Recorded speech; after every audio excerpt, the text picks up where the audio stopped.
j'espère que ça ne va pas prendre un pourcentage. Alors la circoncision, elle est d'abord médicale. Parce que les Africains, surtout les royautés, étant généralement polygames, on a remarqué que ce tronc, cette extension-là, okay, elle garde beaucoup de santé. Ils ont décidé donc en Afrique de circoncire les nobles.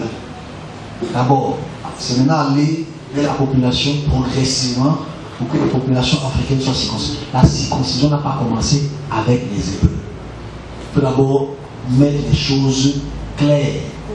Il y a les preuves de la circoncision, même sur les écritures égyptiennes, qui montrent que les rois, avant que Israël ne soit un peuple, les rois étaient circoncis. On a fait ceci à quelque chose. Il faut comprendre les choses claires. C'est une attribution qu'on a décidé de donner aux Juifs parce qu'ils parlent trop dans leur texte. Les incirconcis, les incirconcis, les incirconcis. Okay? Bon, d'abord, les Mésopotamiens étaient aussi des êtres circoncis. Mais ce n'est pas tous les peuples qui se circoncisent. C'est tout. C'est simple. On va en parler. Donc, historiquement, la circoncision fait partie des choses. Okay? Il y a des peuples qui se circoncisent et qui ne le faisaient pas. Mais ce qui est en Afrique, à Mésopotamie, et à l'extrême Asie, les gens étaient sains.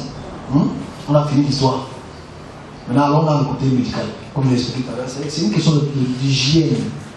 Mais ça a donc ses problèmes. Ça a donc ses dérives. Vous voyez, quand il prend cela, elle rend ça comme une alliance. On pense, et c'est ça la pensée qu'il faut absolument éradier. On pense qu'on est circoncis aujourd'hui dans le monde parce que Abraham disait quelque chose. C'est absolument faux. C'est absolument une chose qu'il faut absolument dire à ton voisin que c'est faux. Parce qu'avant qu'Abraham ne soit un être qu'on a créé, vous êtes circoncis. Parce qu'il y avait un métier qui était assez avancé dans certaines choses. Quand on discutait comme il y a le savon, il y avait le savon, on crée le savon. À travers l'huile rouge, à travers certaines notions, on crée le savon. Bref.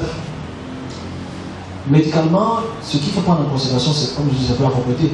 Mais je pense qu'aujourd'hui, c'est devenu très compliqué parce qu'en fait, on veut tellement faire les choses bien qu'on est obligé de passer par beaucoup de méthodes. Dans toute chose, je pense que dans le passé, il y a toujours des gens qui coupaient tout pour des raisons d'erreur, de tremblote, de quoi de gentil. Donc, ça peut arriver ces erreurs médicales. Mais c'est mieux que pour la communauté qu'on a fait. Ça n'a aucune autre notion. C'est pour moi, une autre personne, mais ça n'a aucune autre. Pour la femme aussi, c'est l'excision. Ok? Dans certains peuples d'Arabie, ça a toujours été Mésopotamie avec l'attitude de faire l'excision. Ok? Maintenant, il y a différentes raisons pour cela. Aujourd'hui, c'est une question de plaisir, mais ce n'est pas seulement une question de plaisir. C'est aussi une question d'appartenance à Vénus. Il y a une divinité spécifique. L'excision aussi, c'est une circoncision. Maintenant, qu'est-ce qu'on en fait aujourd'hui?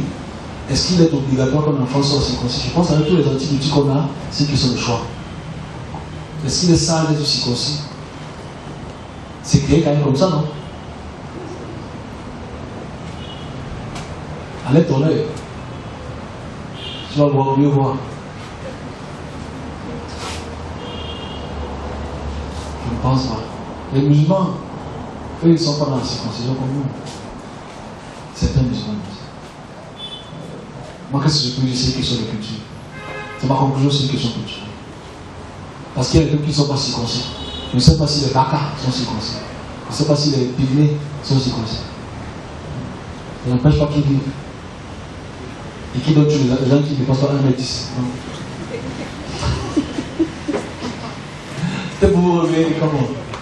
Donc, on va parler de ça. Donc, moi, je pense pour moi, un ancien médecin qui a une figure qui me dit que. Surtout quand c'est une femme qui parle, c'est qu'est-ce qu'elle enseigne? Qu'est-ce qu'elle enseigne? Qu'est-ce qu'elle enseigne? C'est la souffrance des hommes en 8 ans. Quand tu vas mettre un de l'homme met le pain, tu comprends qu'il sort de la charcuterie.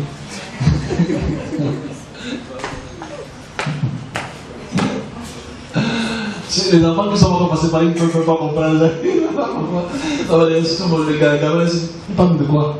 Tu vas lire le on va t'amener à l'hôpital. Assis-toi là-bas. Qu'est-ce que c'est, maman? Prends le bonbon. Juste.